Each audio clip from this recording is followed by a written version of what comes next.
Which brings up another point. Why did you put discontinued tires on a premium black BMW? Shame on you.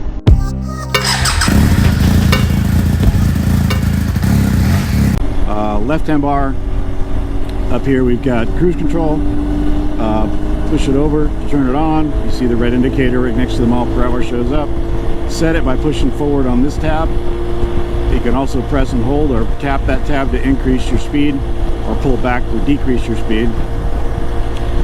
You can disengage the cruise control once it's engaged by pulling the switch back to the off position, or applying one of the brakes, or simply just rolling forward on the throttle. Let's turn that back off now. We don't get cruise control. Hazard switch here. High beams are over here. Can't see them in the video. I'm tapping it on the other side of the cruise control button. You saw me play with the menu buttons here a couple times. This is, you see the arrows left, right on the screen. Left, right is wheel. Up and down is this up and down.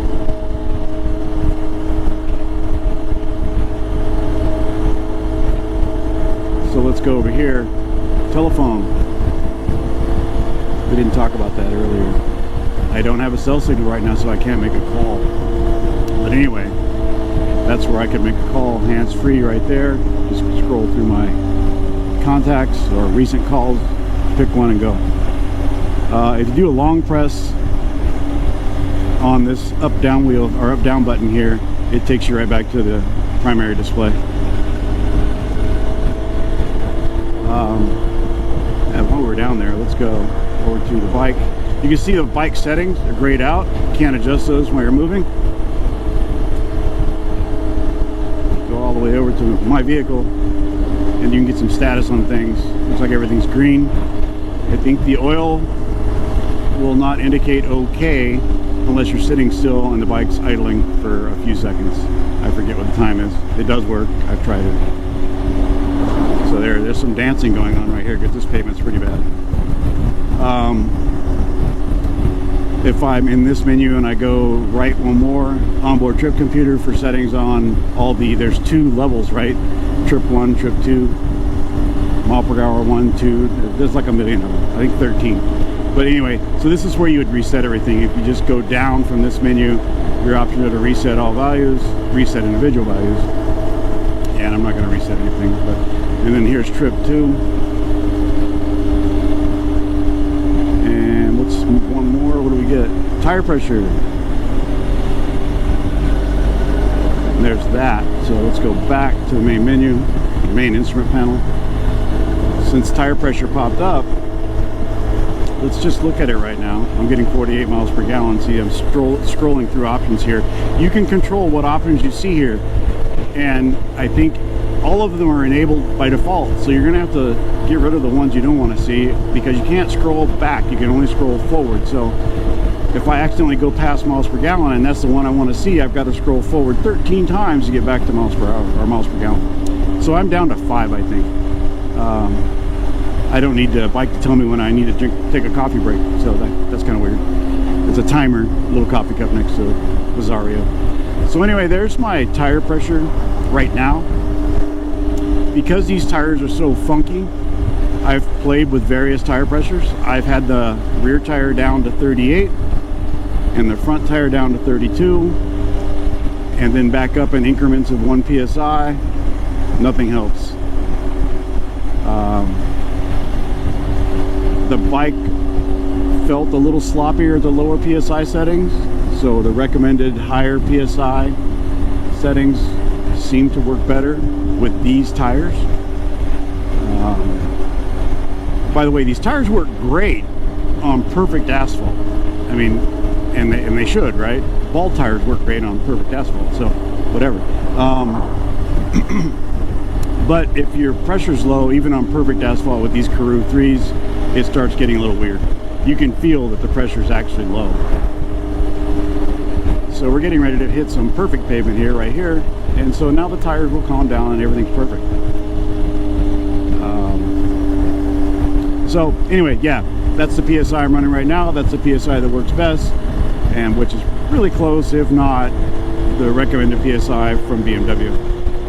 What else we have up there? We have 175 miles to go before I need to buy gas again. Fuel gauge. Little fuel thing will turn orange when you get to the last two hash marks, and the warning will come up telling you to proceed to the the nearest refueling station as soon as possible. Very polite. 1902 miles total. Trip meter 1, which is the only one I really want to see, so I removed 2 from the options. So I've got a trip and a quarter, or trip and a third on my commute to work on this tank of gas, and I've averaged about 48 miles per gallon. If I didn't have to go on the highway, that miles per gallon average would remain around 51, 52.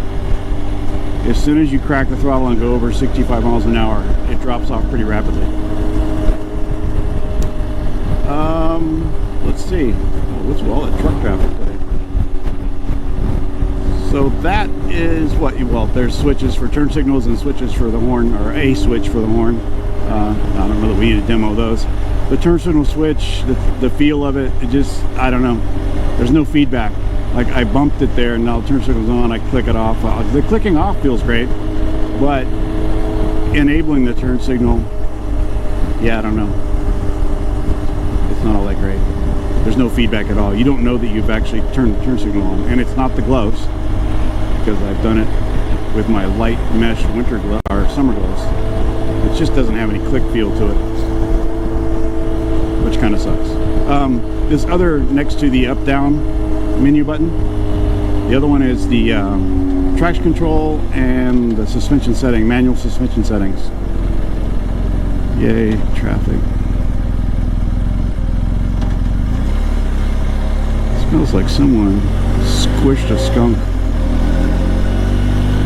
So if I click on the spring portion of it, you see that pops up in the bottom of the TFT. I can cycle through dynamic or road mode for damping, right? I can't change the spring preload unless I'm stopped. But you'll feel the bike actually go up and down.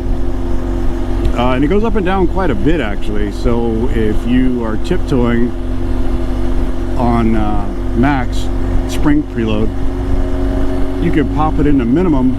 The bike will settle down. I want to say it's at least 1.5 inches. And some people I've watched on YouTube do that to make it easier for their passenger to get on. Passenger, pillion, yeah, you know, there's Marca, so it's a passenger. And then when you're ready to head out, pop it back to max if needed, and the bike will rise back up as you pull away, or it'll actually immediately start rising back up. But that's basically all that. The top part of that is the traction control. I'm sure there's long presses or stuff. I haven't messed with that. I'm sure there's long presses to turn it on and off or completely disable it. That's the way it was in the Africa Twin. I don't know if BMW's menu system is the same. I haven't really looked into it. Haven't had to yet. Quick shifter is pretty cool. I don't really use it a lot, but being able to, you know, hold the bike wide open and click through the gears is kind of cool. Makes for a brisk acceleration experience. If you, I know the different modes, I don't know the actual specs or the technical aspects of it, but the different modes have different levels of wheelie control. I think road mode will prevent you from doing a wheelie at all. It's either dynamic or enduro will let you carry the front tire about a foot off the ground. And one of those, probably the programmable mode, will let you flip the bike over backwards if you want. Which, you know, that's always fun. Or something.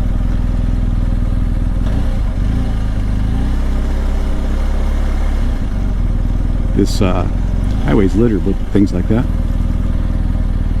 Anyway, let's see, what else? Little cool hidden features that I've found there. I'm sure there's more.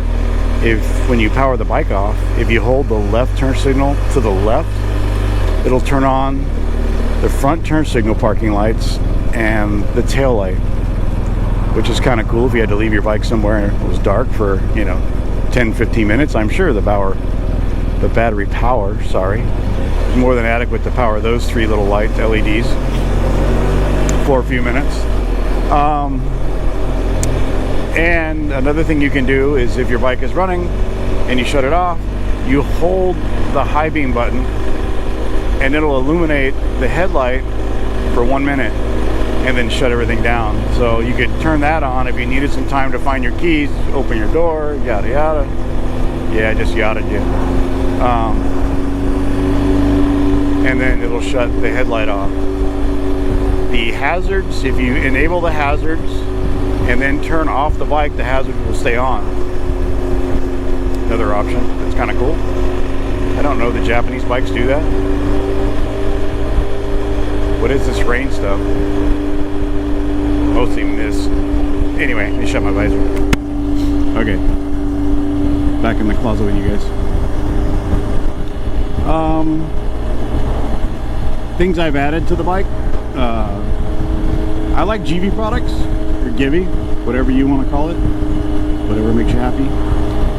So yeah, crash guards, upper and lower, stainless steel finish. I think it looks great on this color scheme. Also have GV Trekker bags for the back. What is it, like 41 liters for one side and 35 for the other, or 25? I don't know. They're staggered, right? Because of the exhaust. I had those on my Africa Twin, and I found that GV made brackets to fit this bike. Sloppy gear change there. Sorry, guys. Sorry, bike. So I kept the bags. My son has the Africa Twin. I sold it to him. He didn't really have a big street bike. Now he does.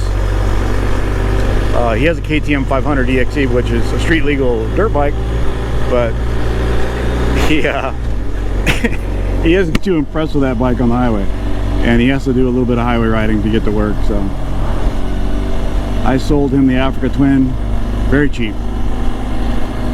I figured, we'll sell it, trade it in, and trade-in values are garbage. I think they wanted to give me the 2018 with, I want to say, 6,000 miles, and it's near flawless. There's not a scratch on it anywhere. And I mean, I don't know if you guys have watched my channel. I maintain things pretty well. It was the 30th, I think, anniversary edition, red, white, and blue Africa Twin Adventure Sport. So I mean, it was top of the line version of that bike for that year. And other than not being DTC, it was a manual.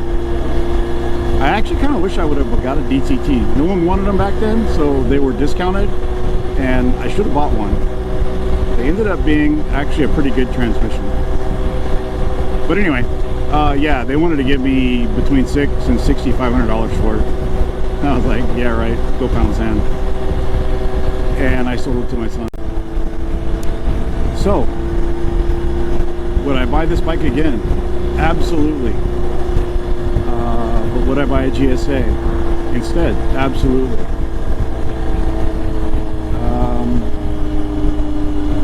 Let's see, what else? I don't know that there is anything else. If there's something I missed, and I'm sure there is, please ask. I'll answer it if I can. And I hope you guys stuck with me this long, and if you did, thank you. And if possible, and you liked it, thumbs up.